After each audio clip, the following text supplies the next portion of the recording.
All right, let's talk about something that happens every single day on pretty much every suburban street. It's this tiny little moment, but man, it has the power to turn perfectly friendly neighbors into sworn enemies. Yep, we are talking about the unspoken rules of the dog walk and the one question that can kick off a full-blown neighborhood war. Okay, so picture this. You're out walking your dog.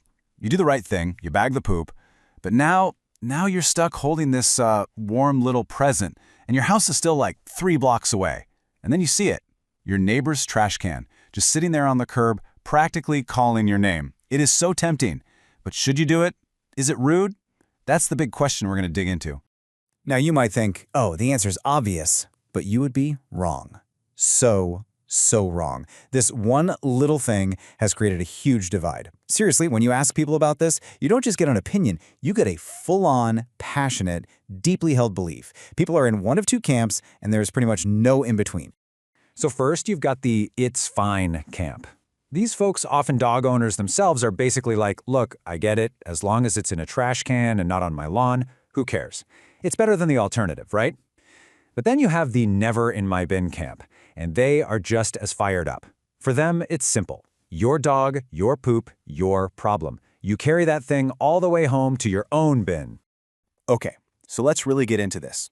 To understand why people get so mad, you have to realize it's not just about someone using their property. No, for the homeowners who are against it, there are some very real and, let's be honest, kind of gross reasons. They absolutely do not want your dog's little gift in their trash can. And here it is, reason number 1, the smell. I mean, just listen to this quote from one homeowner. They said when they opened their bin, it smelled like death. Yikes. See, the problem is those little plastic bags, they're actually porous.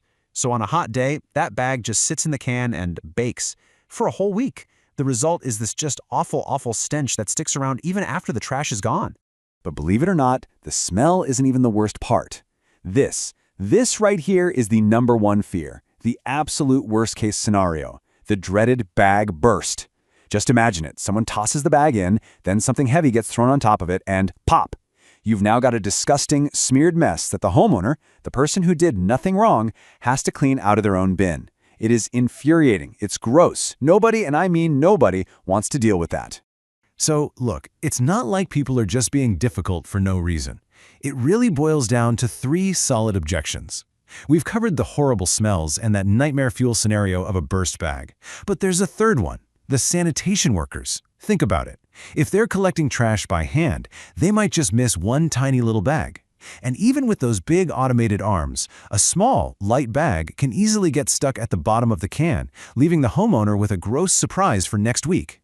Okay, so with all those totally valid concerns out there, what's a good, responsible dog walker supposed to do? Well, the good news is there are some really simple, smart solutions. Ways to keep your hands clean, your neighbors from hating you, and of course, the sidewalks clean. It really comes down to this super simple 3-step plan. Step 1, and this is the absolute gold standard, just carry it home. Your poop, your bin. It's the one method that will never, ever offend anyone. Step 2, use public trash cans. You know, the ones in parks or on busy streets. They are totally fair game. That's what they're there for. And step 3, for anyone who just hates holding the bag, and hey, I get it, there are these genius little gadgets, like a do loop, that clip right onto the leash and carry the bag for you. Totally hands-free. And hey, there are even a few more acceptable options. For instance, those big commercial dumpsters behind a store, usually fine. Same goes for those large shared trash areas you see at apartment complexes. But notice what's not on that list? A random neighbor's bin. The only time that's okay is if you have their direct, explicit permission. Some really cool neighbors even put stickers on their bins to let you know it's okay. The key word here is consent. You gotta have it. So, what's the bottom line here? It's pretty clear, right?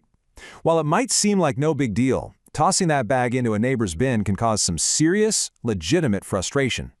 The best move, the most respectful move, is always to carry it home or find a public bin.